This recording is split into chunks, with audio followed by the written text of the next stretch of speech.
little red button? Yeah, push the little red button. Welcome to the Netpicks podcast, episode 8. They call me the captain, and the Johnny Depp to my Tim Burton is, of course, the podcast machine, Mike Larkin. Good morning, Mike. Good morning. I'm happy with that reference. I will definitely be Johnny Depp all day, every day. Yeah, okay, I'll be Tim Burton. Hey, man, either way, in a way, it's not bad either way, because one is a great movie director and one is an amazing actor. So either way, we could be Tim Burton or Johnny Let's Depp. go with Johnny Burton. Johnny Burton, either way, it works. So yeah, no, I'm happy to be either or, to be honest with you. Yeah. I mean, I don't even know how many times they've collaborated, but it's a lot. It has, but it's just like, all right, you know what I'm saying? Either way, it's a great duo. So that's what we are, a great duo. Yes.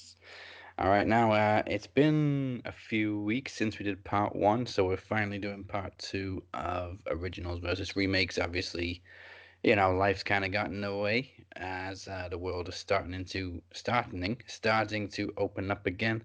But we got part 2 ready for you. So before we begin, disclaimer as always: every movie has to be at least a year old in the interest of professionalism on my part, especially now that I'm actually back in work. So okay. Before we get into which movies we've chosen for originals versus remakes part 2, uh, let's kick things off with 5 films or less. We're each going to pick an actor or actress from one of our chosen movies, and by the end of the show, I'll connect them together in 5 films or less. So, Mike, which actor or actress are you picking from one of your mystery movies this week? I'll go Jamie Lee Curtis. Okay. And let's try to connect her to... Ooh, yeah, Robert De Niro. Hot damn, okay. Now, they're both around the same generation, so it shouldn't be too difficult. Yeah. We say that, okay. So what is your first original versus remake? All right, the one that I will do, I mean, there's been so many versions of them, but I'll go with this one. I'll go with Freaky Friday. Yes. Yes, there has been. There's also a new kind of a new version starring Vince Vaughn about a serial killer who swaps bodies with his intended victim. Oh my god. And it actually, yeah, it looks freaky. No, yeah, that was mine, man. You got Freaky Friday. There's been so many. There was the original from 1976, the one that had Barbara Harris and Jodie Foster in it. Yeah. Then there was the made-for-TV one that had Shelley Long in it, and then this one, which is the most notable one. And the reason why I put it like that is, and don't get me wrong, Jodie Foster and Barbara Harris was good from the original, but once you get to 2003 with this one, it's known for Jamie Lee Curtis rocking out with as Lindsay Lohan's daughter, as they're playing the Battle of the Bands. You got Christina Vidal in it. And for those that don't know who Christina Vidal is, she was in Life with Mikey with Michael J. Fox. She was on the Nickelodeon show Taina. She was in a lot of the Disney movies like Brink, which came out back in like 98. She was in See No Evil, which also starred Kane, which came out on May 19th. We also have Chad Michael Murray from One Tree Hill in the movie. Yeah. We got a lot of great people that are noticeable in it, man. Friggin', what's his face? NCIS. You know what I'm saying? Mark. What's his face? Mark Harmon. There you go. Mark Harmon, yes. Yes, I just said NCIS and forgot his name. Thank you. Mark Harmon, the love interest of Jamie Lee Curtis in that, and probably one of the most notable lines in that is where they're both coming down after the body swap happens, and Lindsay Lohan, I mean Jamie Lee Curtis, in the body goes, "Honey," and she's looking like, and he's looking at her like, "Me? Okay, I'll take it," because they're the character that Lindsay Lohan is. You know what I'm saying? She's the daughter. She's very rebellious. Doesn't like the fact that the mom wants her to turn down the music because they're trying to practice in the garage. So yeah, that's probably the one I'll go with, Freaky Friday, because it's memorable for its scenes like that. It's memorable for, I remember, actresses and actors in that, where one, she's freaking out, or not really freaking out, other than the fact that obviously they're switching bodies, but they're rocking out at the talent show. They're rocking out while she's promoting the book. It's amazing just to see the contrast between Jamie Lee Curtis and Lindsay Lohan, because they work well off each other in the movie. Yeah. I think I'm more. I mean, I've seen the Jamie Lee Curtis and Lindsay Lohan version, obviously, but I think I'm more familiar with the Jodie Foster version. You see, agreed, but this one has become more known just because it's Lindsay Lohan and Jamie Lee Yeah. Curtis. And it's more modern. Yes, and that's the thing too, because Disney Channel around this time, when you have like Finding Nemo and all these films, it's just like it was a hotbed and a hot commodity in the early 2000s for Disney movies. Yeah, it is very much a Disney movie. You know me, I'm a sucker for that, man. And also with the fact that she's teasing her with food because, man, I like to manja. I'm a kid. I like to eat. When she's eating the French fries from McDonald's because, the mother, Jamie Lee Curtis, is trying to watch her diet, and she can't eat French fries. So she's like, I'm going to eat French fries because I'm in your body. And I'm like, you son of a bitch. Friggin' tempted her with French fries.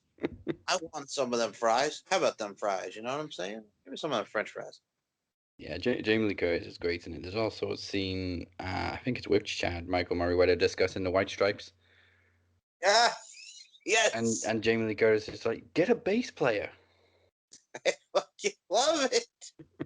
Because the mother has no idea about the White Stripes. And and the funny thing is, Jamie Lee Curtis is trying to be nice with the bully. She's like, why can't we just get along? Why can't we be friends? And then she friggin' pantses her and friggin' takes her top off and takes the shirt off of her while she's trying to be all nice with the bully. And oh my God, it has its moments. It does. It has its moments. They're helping her cheat to get the test. Oh, like again, you'd have to see it from top to bottom. There's a lot of memorable moments in that where it's funny. It's your typical. It might be cheesy from a Disney movie perspective, but there's a lot of life lessons that bring the mother and daughter together. So, like I said, if you haven't checked out Freaky Friday, do yourself a favor and check it out.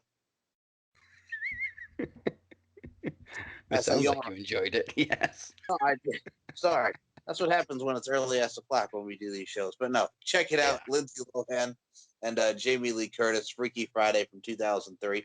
Now, I got to say, what's interesting also around this time, and when you had Lindsay Lohan in movies like Get a Clue, Life Size with Tyra Banks, The Parent Trap came out like a few years before this as well. So, again, this was the hotbed for Lindsay Lohan. And she also had that song Rumors that came out as well. I'm tired of rumors starting. I'm sick of being followed. Now, the memories I have of that, I'm going to tell you right now. William Regal, baby. If you're a wrestling fan and you see Eugene and Christy Hemme talking about Lindsay Lohan, and Eugene is singing Rumors by Lindsay Lohan, and here comes William Regal's ass friggin' dancing like there's nobody's business to that song. That's another thing, man. So there's your wrestling tie-in. Oh man. Okay then. My first one, this would have been a lot more critical if I hadn't given the remake a second viewing recently. So, we have the original came out in 1987. Okay. The remake came out in 2014. Hmm. They're both about a police officer who becomes a cyborg. That should give it away. It's Robocop. Now, when the remake first came out, I hated it. I hated it before it was even released. I mean, originally I was interested. I thought, okay, cool. We got a modern day, well, not a modern day, a new version of Robocop. Because the third Robocop kind of killed the franchise. It was that bad. So the trailer came out for the remake. It looked good. And no, actually, wait. It was set photos. They started showing set photos. Okay, it's not too bad. They made him a little more slender. No big deal with that. Then it was like, let's make him tactical. No, because no, that's not RoboCop. But anyway, I gave it a second chance, and if you can take it for what it is, which is basically a more kid-friendly version of RoboCop, because the original is so violent, then it's not as bad, but it still doesn't hold a candle to the original. The original is more dystopian. The remake is kind of confusing because it tries to be modern while still featuring advanced futuristic technology. And I mentioned the violence. The original death scene is absolutely brutal, albeit over the top, but that's what Robocop was. It was sci-fi, but it was violent. The remake had a lower age certificate, so it was less violent, a lot less violent, and it became less a violent thriller about a crime-fighting cyborg in a dangerous city, and more a cyborg that's still very human in a typical action movie. Um, there was also some things in the plot that I didn't like about the remake. I didn't like the fact that Alex knew exactly who he was and who his family was. He didn't forget anything really in the remake. In the original, literally everything was stripped away, and small details slowly came back to him through the people that he met. It felt a lot more like a machine. The remake was just a man in a suit, basically. Um, and there's a couple of things I don't want to hate about the remake because it's got two great iconic actors in Michael Keaton and Gary Oldman. But then, and of course Samuel L. Jackson, motherfucking Jackson. But yeah, just the approach to it takes away from it. Like the original isn't even scattered with famous faces; it's just famous for what it is. What else didn't I like? I mean, there's no doubt the original is superior, and it hasn't even aged badly. The physical effects hold up. The costumes are superior. Um, in the original, it genuinely looks like they've peeled off Peter Weller's face and attached it to a robot. In the remake, it just looks like Joel Kinnaman in a scuba suit. I'm supposed to believe this is a robot. And, you know, he's running and he's jumping, and that Robocop doesn't run or jump. He walks very slowly. You hear every footstep, you know, it's like. He sounds heavy. He sounds robotic. He sounds like a machine. He just, in the remake, it's just literally a guy in a suit. Um, even though uh, they keep his head and I think his one of his arms and obviously his internal organs, but on the outside it's just a man in a suit. Now, Paul Verhoeven, I never know how to pronounce his second name. He definitely has a definitive violent For the style, first time and you ever, can see the Phoenix similarities and the in his captain following go film, on Total one. Recall, which With also the has a return poor of the remake. shape. The RoboCop remake has no style. It's Do I just a have generic, everybody's slightly attention futuristic now? action movie, and honestly, the Samuel L. Jackson segments where he's rambling about politics into the camera kind of kill the pace for me. Is literally. I mean, there was no question I was In going a to read cinematic the original showdown, book to see the one-on-one, remake in this with my one. own flesh and blood. But I have watched him scratch I gave and it a second claw chance, more than and anyone. even to though I achieve still his hate goal. it, I didn't I regret have giving it a something to second fight chance because I for. kind of This is title the title. This is understood blood a few versus more blood. things The about it that I cinematic didn't showdown initially give a chance the will first time around. But change the game. still, We have the chance to make the history. first Robocop is iconic But at what cost? See, and a lot more violent. See, that's the thing too. Like, well, the first RoboCop. Also, you have memories again. Wrestling, like WCW and Sting. Yeah. Which, oh my goodness. But no, I mean, like I said, sometimes when they do movies like that, like you mentioned Total Recall, or they did Red Dawn from the '80s, you have a little bit more violence in that one than you do in like the remakes and stuff like that. And that's what I'm saying. It's always so watered down. And again, like you said, you give them a chance, and I'm the same with you. I give them a chance, but I'm just like, you know what I'm saying? It doesn't have that same oomph that they do. They kind of lessen the oomph, if that makes sense. Yeah, that they definitely lessen the oomph. So like the original death, he gets shot to death, and like I said, it is over the top because he's standing there for a good minute or so while they shoot the hell out of him. So you shouldn't still be standing. But anyway, we'll let that slide because this is so violent. And then in the remake, he just gets blown up by a car bomb. It's a lot less personal in the remake as well. In the original, so he's killed by this gang of, you know, criminals, and in the remake, it turns out to be an inside job, and there's this plot within the precinct, and it's just whatever. I like the fact that the original was more personal. Also, a very young Ray Wise is in the original, Who else was in the original that went on to become a recognizable actor? In the first RoboCop you're talking about, not Yeah. the.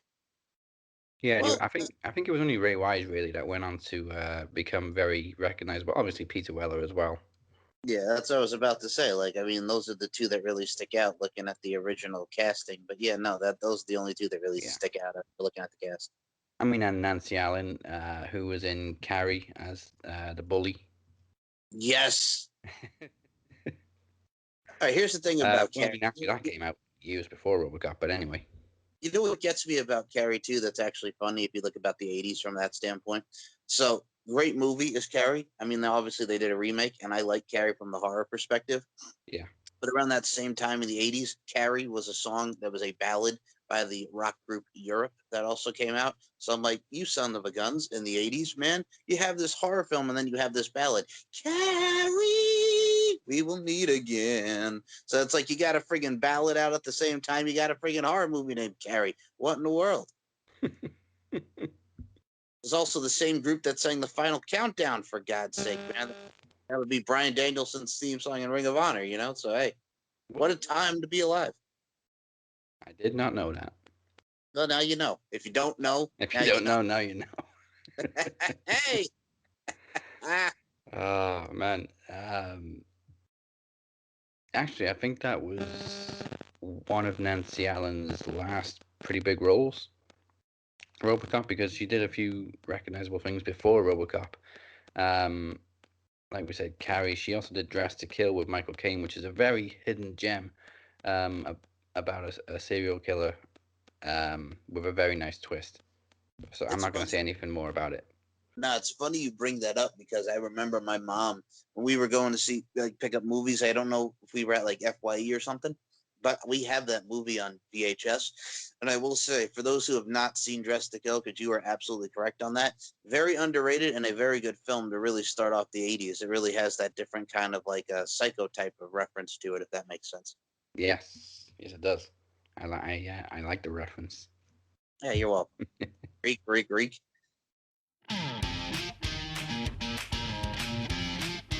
I don't think anybody can touch The Rock on the mic in his prime. No. I don't know anybody that can touch The Rock on the mic now. The guy gets killed, and I don't mean to spoil it, but it's what it is. I mean, I spoiled the biggest plot twist in Wrong Turn, but people may thank me for that later. Where did he go? Where did you find him? Oh, don't worry, he came and rescued me. Where was you, slicking your hair with all that wet hair gel? What item did Seth Rollins use to break up the Shield?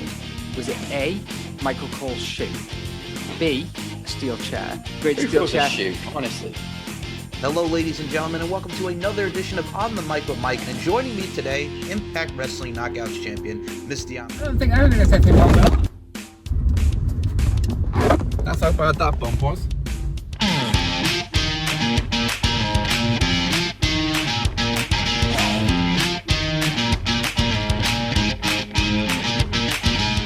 What is your second movie?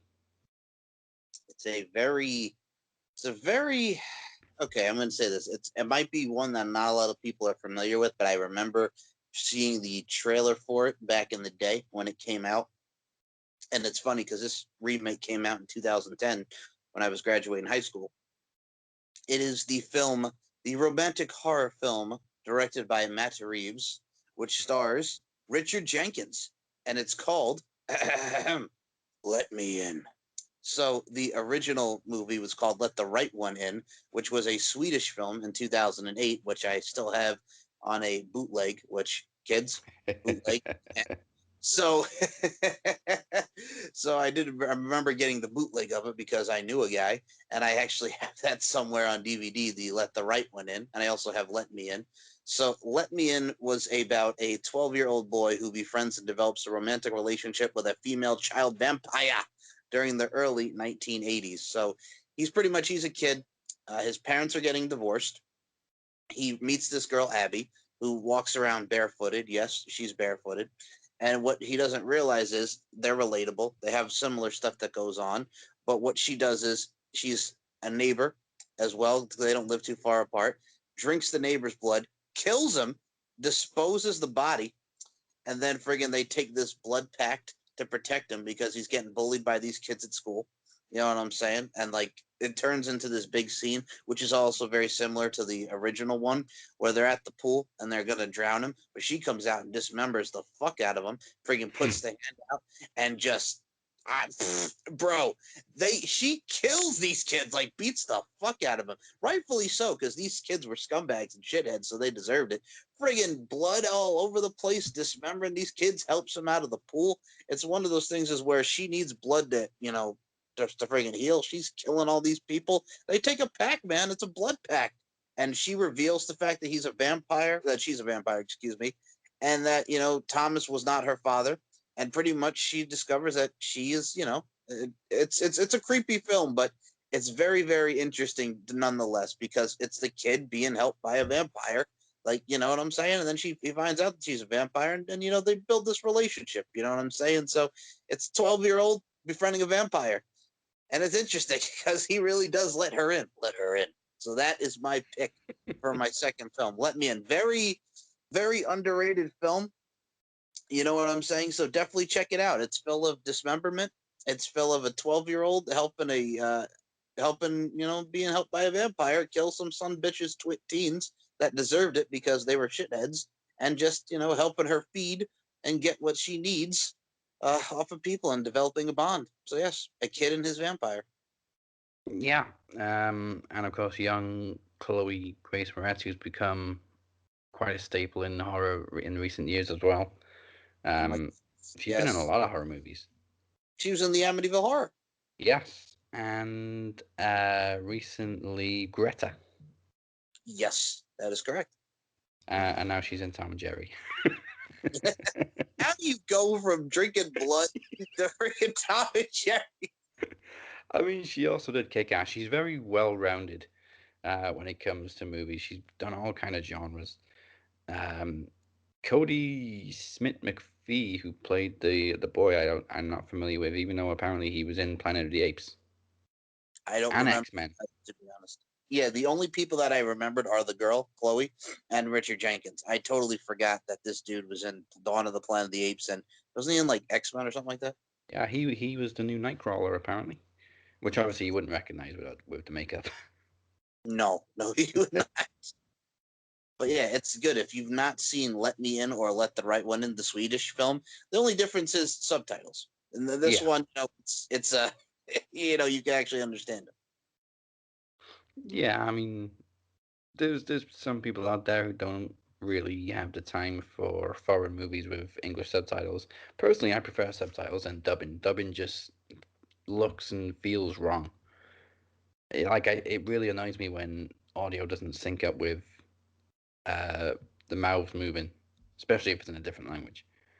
Like when you watch the Godzilla movies and it's got English dubbing,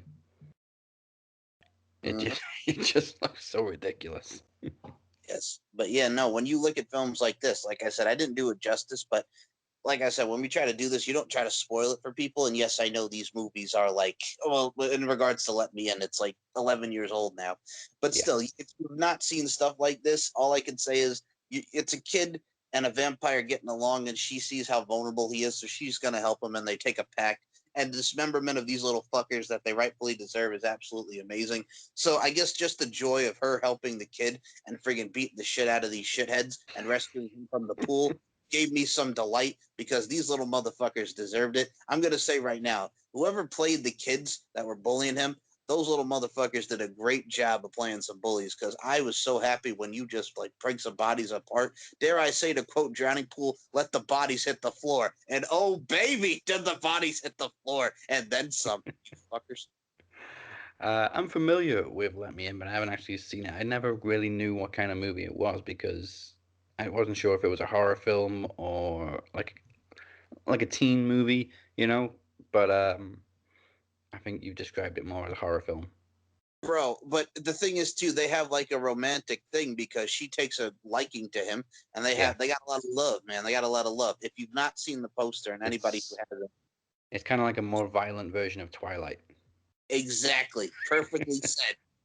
what's cool about it too is what the poster that's really intriguing from the visual standpoint is like she's like he's all vulnerable and here she is putting her arm around her man and just as I said to quote the Fiend, "Let me in."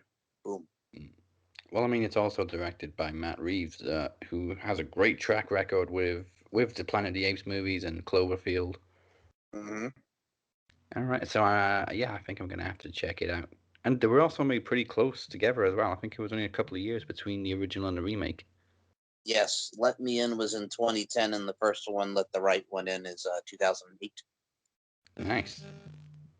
It is kind of like that when it's an English version of a foreign movie like Ring or The Grudge. They're made pretty soon after the originals because people watch these foreign movies and think that would be a great movie for like an English speaking audience because not everybody likes subtitles. I will say this: if you guys think I'm sick now with enjoying the dismemberment of young children, you guys will. We can't wait to hear when I get to my other film that I picked for remake wise, because it's just something so satisfying about people getting their just due and disfigurement that puts a smile to my face if it's rightfully deserved. I know I've been sick a couple of times, but I'll wait till we get to our next couple of films. Go ahead, Des. One of the greatest uses of dismemberment that I've ever seen is in Shaun of the Dead, when David gets all his limbs ripped off, and Yes. Diane just grabs his arm and just starts beating up the zombies with it. Okay.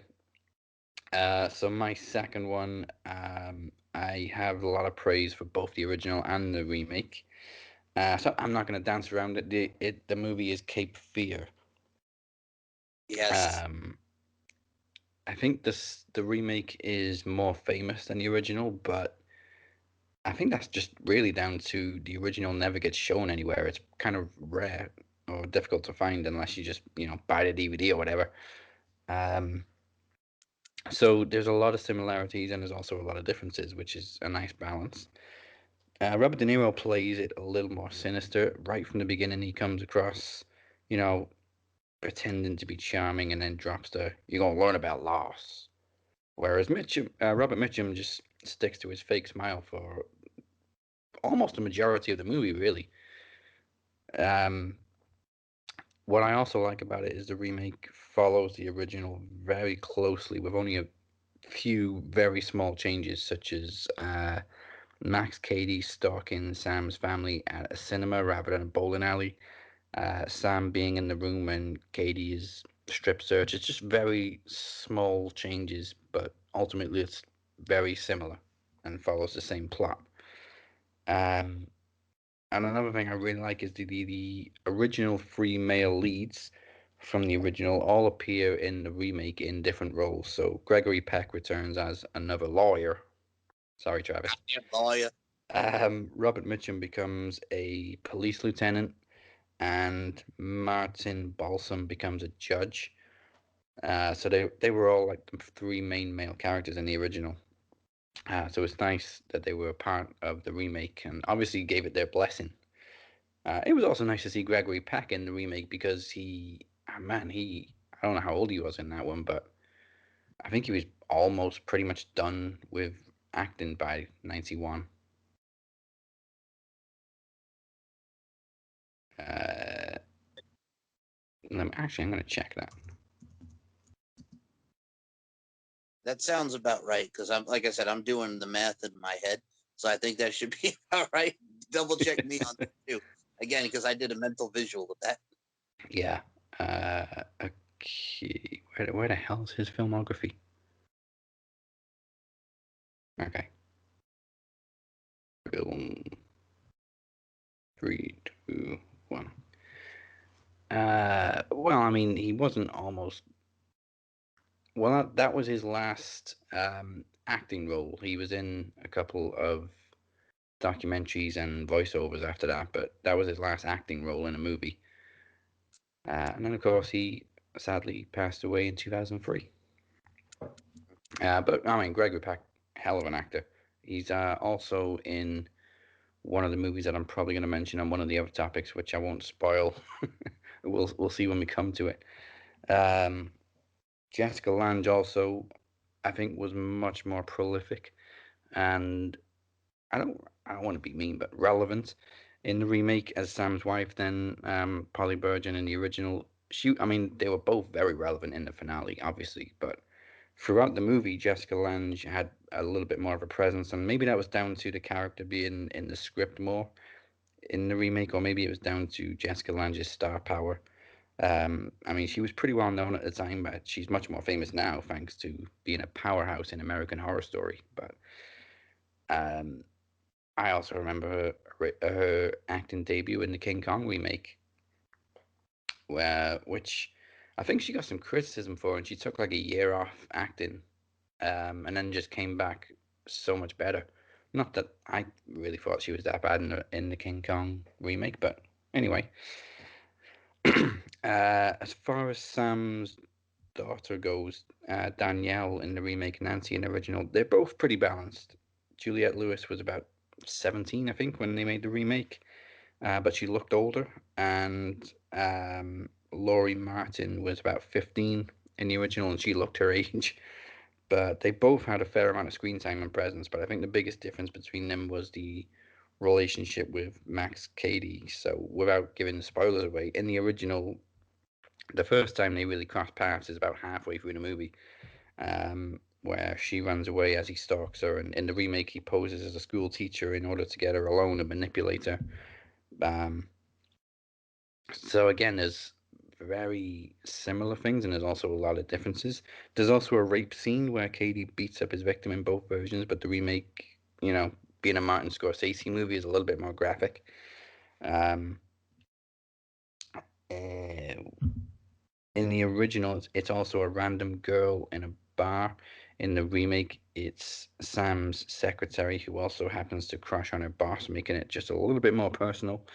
But it also highlights just how much Katie knows about Sam. So I think he's a little bit more intrusive in the sequel, whereas in the original, he's just a pain in the ass. And it just yeah. So the ending is set up a little differently, but ends basically the same way. Overall, it's actually no. I think the ending is a little bit longer in the original, and there's more characters involved. Whereas the remake, the ending is a lot more enclosed and personal. But overall, it's hard to say which version I prefer. I think they're both on par with each other. When it comes to remakes, I like them to stay pretty close to the source and then just maybe show different versions of similar scenes. And this hit all those buttons. So I think it's safe to say, like I said, the remake's a little bit more famous. That may be down to the masterful performance of Robert De Niro. And Nick Nolte, of course, was great in the movie. Um, Everybody was great in both versions, to be honest with you. Have you seen both versions? I have seen the original one. I don't remember seeing the remake. I do remember I did. Oh, okay. So that's what I'm saying. I'm being quiet because you're also planting the seeds for me to want to see the remake. Because I do have, you remember seeing the first one? Because again, having it on VHS and DVD, and I'm going to say this right now: I love my parents to death, but they have some good taste in movies. So I mean, Mm-hmm. that's for me as a young man watching it. So it's been a while. So again, it still reminds me of going into my mom's room and seeing the VHS pile stand up. So boom, yeah, you're bringing back a lot of great memories. Yeah, that's surprising. I expect most people to be more familiar with the remake than the original. Nah, man, you got to go OGs, man. OGs. You know these youngins, these son of a bitches now don't have good taste. Yeah, very true. But yeah, when you do get around to watching the sequel, Robert De Niro is just a tour de force in the remake, and you will see a lot of similarities to the original. Hey, for me, I also go back when you talk about Cape Fear. I also think about back in the day, like I remember, which has fear, more of a fever to it, when I saw Cabin Fever, and then they did friggin' sequels and shit over and over again. And the only reason, like, I really wanted to see Cabin Fever is because Ryder Strong from Boy Meets World was in it, and I'm like, Sean Hunter goes from friggin' Boy Meets World to friggin' Cabin Fever. What the fuck is up with this world? But I'm like, all right, man, it's not that bad. Let's give it a shot. So yeah, like going to see like a Cabin Fever and a Cape Fear, like again, totally different movies, but I gotta say from a stance too, Like Cape Fear, awesome. But then the difference between that is not a remake, but when you do sequels over and over again, it's like the butterfly effect with Ashton Kutcher and Amy Smart. It's like, do we really need to have a direct to DVD remake of this that has nothing to fucking do with the fucking butterfly effect? It's just, it reminds me of those days, man, when you had direct to DVD sequels that made no fucking sense. Yeah. Yeah. If you're gonna do a remake, make sure it's big budget. Make sure you don't divert too much from the original, like Robocop, for example. Um, I'll do it right now because they did two other ones. Lost Boys.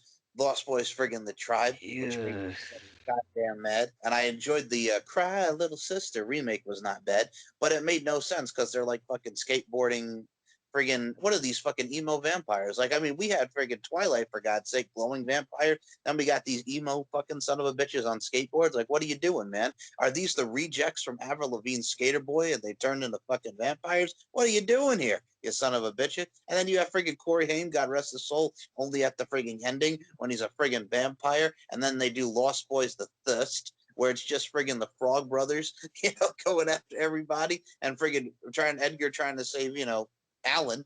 And it's like, what in the world? It's not the same. It's just not the same. No, not at all. But I think through this two-part, two-part series of episodes, we've kind of highlighted the good and the bad of remakes. Like sometimes it's good, sometimes it's bad, sometimes it's ugly. Um, I mean, we've had some good examples, I think, both times of a good comparison and a bad comparison. Sometimes remakes work, sometimes they don't, sometimes they're necessary, sometimes they're absolutely not necessary. And Like fortunately, like what? like Arthur, friggin' goddamn Oh, like Russell, Garvey, yes. fucking hate For, Russell Brand.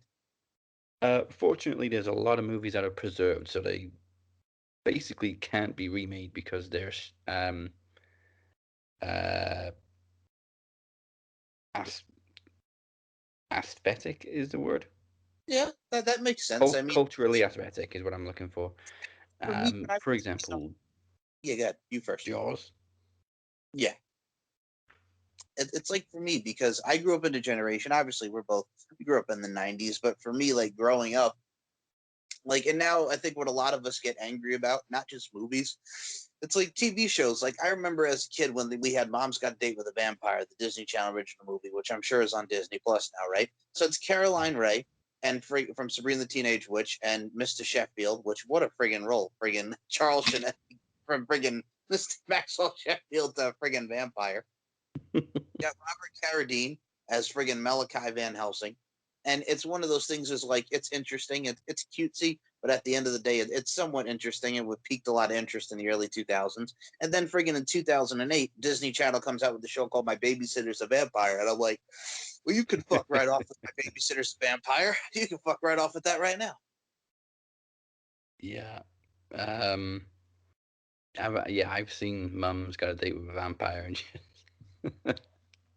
You got to watch it. It came out the same it's time as Phantom of the Megaplex. it's so bizarre.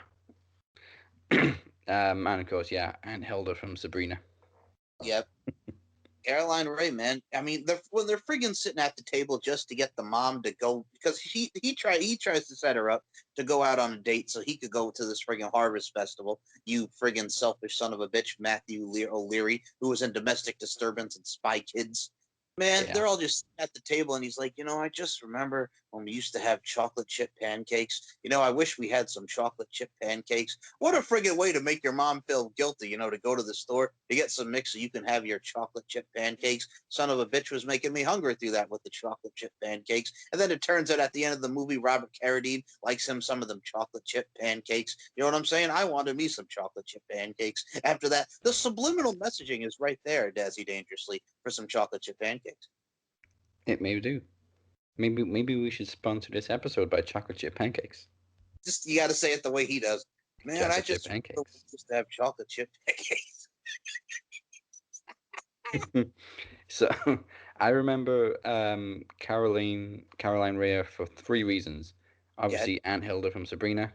Yep. Mom's Got a Date with a Vampire. Yep. and kicking Jimmy King in the nuts after he gives her crabs and walks out on her and her son. Yes. That son of a bitch gave me crabs. Oh, it all comes back to Ready to Rumble. I was 10 when Ready to Rumble came out, so obviously I was already familiar with Sabrina the Teenage Witch, and then Aunt Hilda pops out of the friggin' as Jimmy King's wife, scratching her crotch. I'm like, what the hell is this? Okay. So obviously also as someone who was known as for Sabrina and checking it out back in the day. I was 8 when Ready to Rumble came out. So how do you think I felt? It's an 8-year-old, man. It's an 8-year-old, man. And you're just, oh my goodness gracious. Son of a bitch, you crabs. Why is Aunt Hilda scratching her crotch? Scratching your crotch. Okay, those are our originals and remakes for part I 2. had two- So, I had 2 other ones, but you know. well, you can mention them quickly. Okay, fine. I'll mention them quickly. So, Meet Joe Black, which is from 1998, which stars Anthony Hopkins, Brad Pitt, and Claire Forlani, which is based off the 1934 film Death Takes a Holiday. I'll be honest, I cried because Jeffrey Tambor is also in it. And number 2, it's just the cast from top to bottom. You got Marcia Gay Harden as the sister. So it's pretty much, she's not happy, Claire Forlani, with Drew, her boo. Drew, her boo, who was played by Jake Weber, who would also go on to be in Dawn of the Dead. And he was also in, I believe it was The Exorcism of one of them. I don't think it was Emily Rose or one of those. Oh, no, The Haunting of Molly Hartley. I'm sorry. I was confusing Emily Rose. My bad. So he plays the villain, and he's pretty much like a mole to try to get him, Anthony Hopkins, because he's retiring, but he also, there's the scene in the beginning where he hears death because he's about to have his birthday party. But the thing is too, like he's about to die. He's having a heart attack on his 65th birthday. So Brad Pitt, she meets them at like a friggin' diner. He's so nice. And she's like, oh my God, I wish this guy could be like this. And then friggin' Brad Pitt takes a spill. Car crash city, baby. Friggin' goes flying in the air. And it is one of the most ugliest deaths in friggin' movie history of him just bouncing up in the air from a car crash. Then he comes back as Death just to see, like you mentioned, Death Takes a Holiday to see what it's like to be living. So he takes over Brad Pitt's body and he plays like Joe Black, who's supposed to be like this federal agent, or how they premise it, like he's one of Anthony Hopkins' partners, but really you can't say that the man is Death. And it's one of those like love type movies, but it's one of those things where it's like it makes you really appreciate life.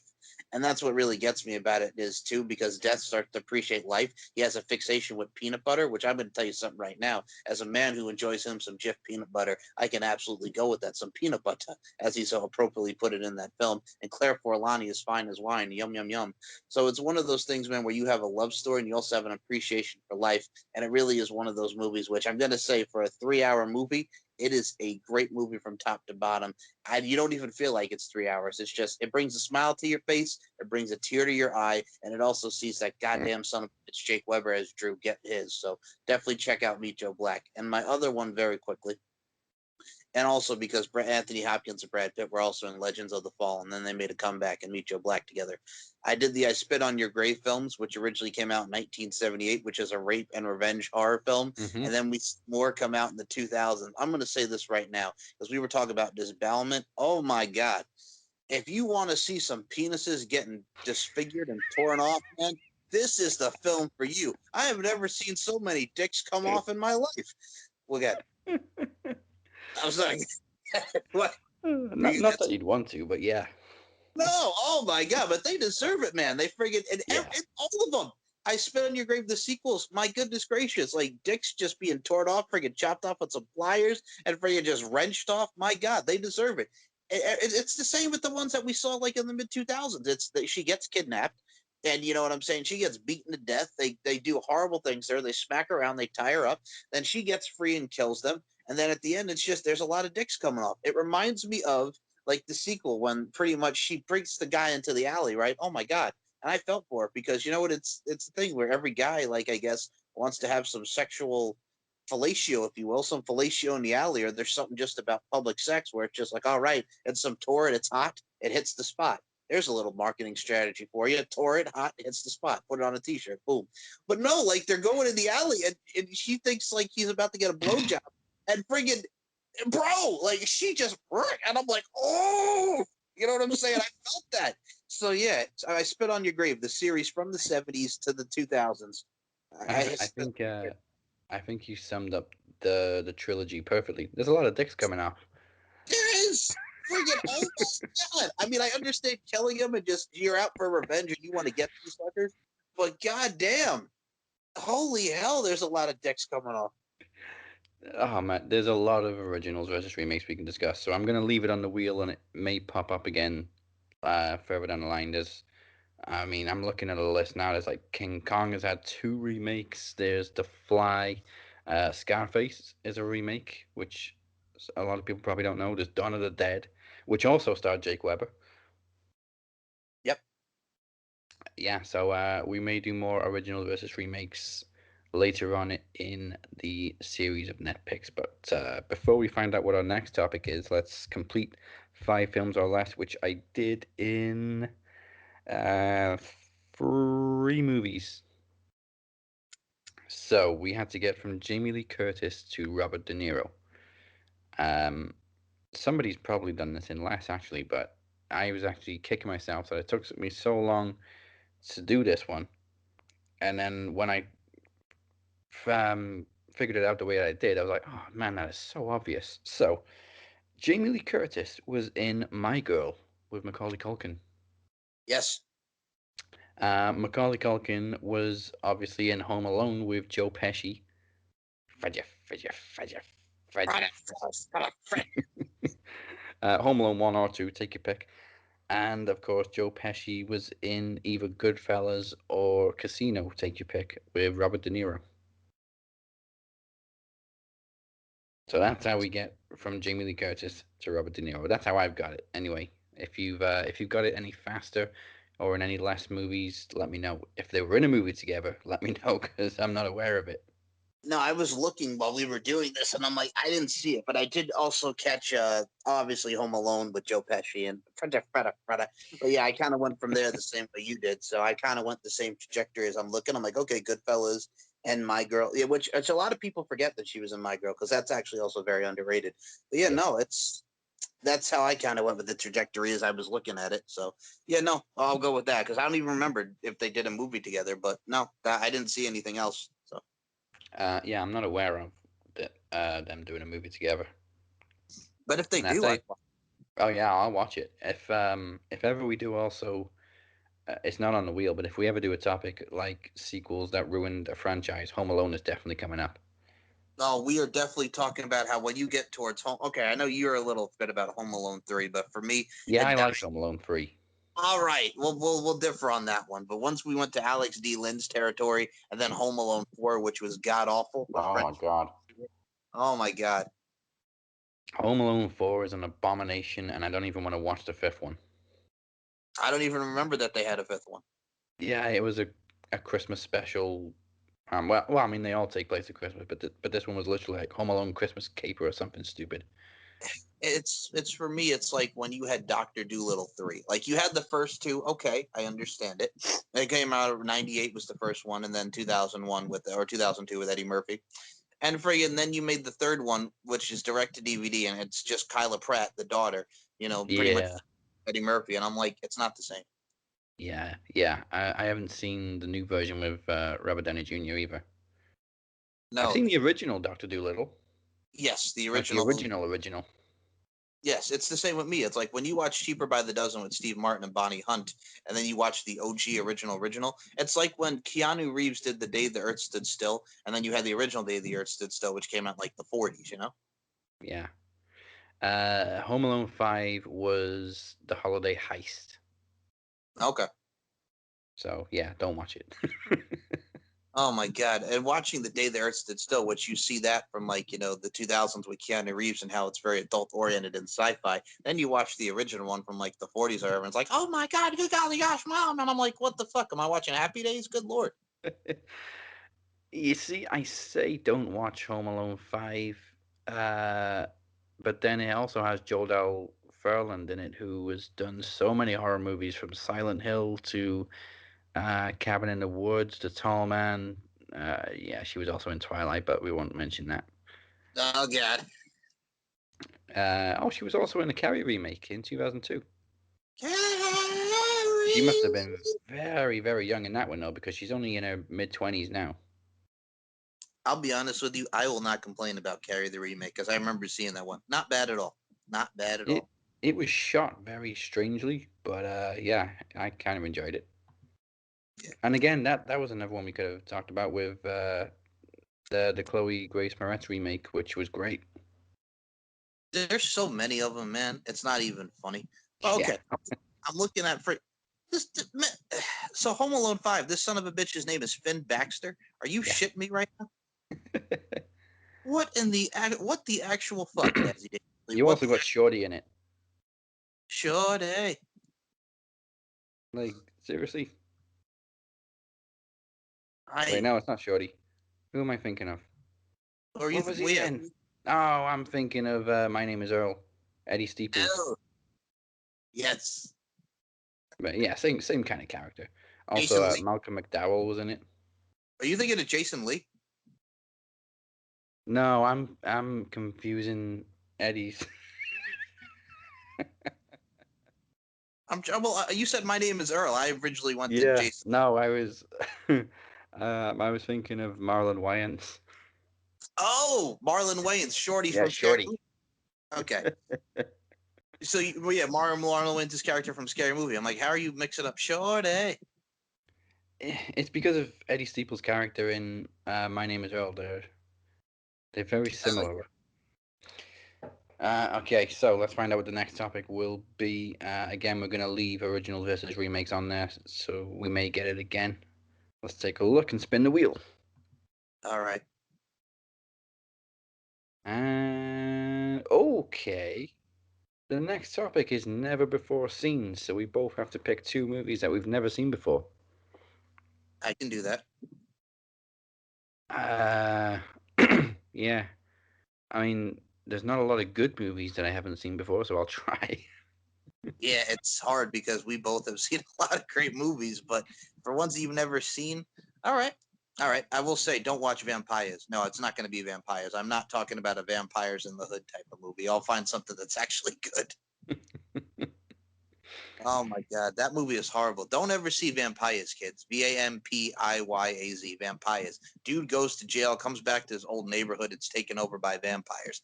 Hell fucking no. Hmm. Don't see it. Don't see it. Well, we'll actually never before seen movies that are not as bad as Vampires. So it's spelt like Hibonics. Ebonics, yes. Ebonics. What the hell am I talking about? Hibonics. I'm I was hydroponics. about to say. Ebonics. Wait a minute. Did you just friggin' mix up Ebony and Ivory and it came out with Ibonics? Ebony and Ivory. Undercover Brother comes back with that, man. Denise Richards and Eddie Griffin. Hell yes. You know, Okay, every so time I think of that song, it reminds me of Racing Stripes. yes. Okay. Where I think it's two flies try to sing it to the depressed zebra, and it's not working. And it's like, man, Ebony and Ivory didn't work. Yes. Okay, so here's the plot for Vampires. It came out in 04, and it got a 1.9 out of 10 on the IMDb scale. So it's about a hip-hop ex-con returns to his former neighborhood and must team up with a group of vampire hunter killers to rid the area of vampires whom have taken over the area. Wow. It's the shits. Don't ever see Vampires, people. We will talk about other shit. People. I urge the people, do not see Vampires. We will not talk about Vampires, but we will talk about two other movies that we've never seen that does not involve vampires. Yeah, and it won't. One of them will not be Home Alone: The Holiday Heist. I hate the name of Finn Baxter. What kind of name is that? You know what I'm saying? It's like combining Finn Balor with Evan Baxter from Bruce Almighty. What the actual shit is a Finn Baxter? Evan Backstabber, Bastard Baxter. Rather. Friggin' Street Sharping Down PP! Yes. Oh, I haven't seen Bruce Almighty in too long. Watch it. Okay, first and foremost, here's the before we close out. I'm sorry. One of the best things, and this actually kind of relates to me being a nice guy that I am. I don't know if I'm sure this will relate to you because we're both nice guys. So where he's like, you know what? Because he's not getting a play from Susan Ortega. You know what I'm saying? She doesn't notice him, and he's like, you know what? Why not be a little bit more like Evan? He goes, you don't want to be like Evan. Evan's an asshole. Well, I can be an asshole. No, Bruce, you can't. Just flops the sandwiches out of his hand. He goes, you gonna pick that up? Yeah, I'm sorry, man. I'm so sorry. That is absolutely me on that front. Oh, okay.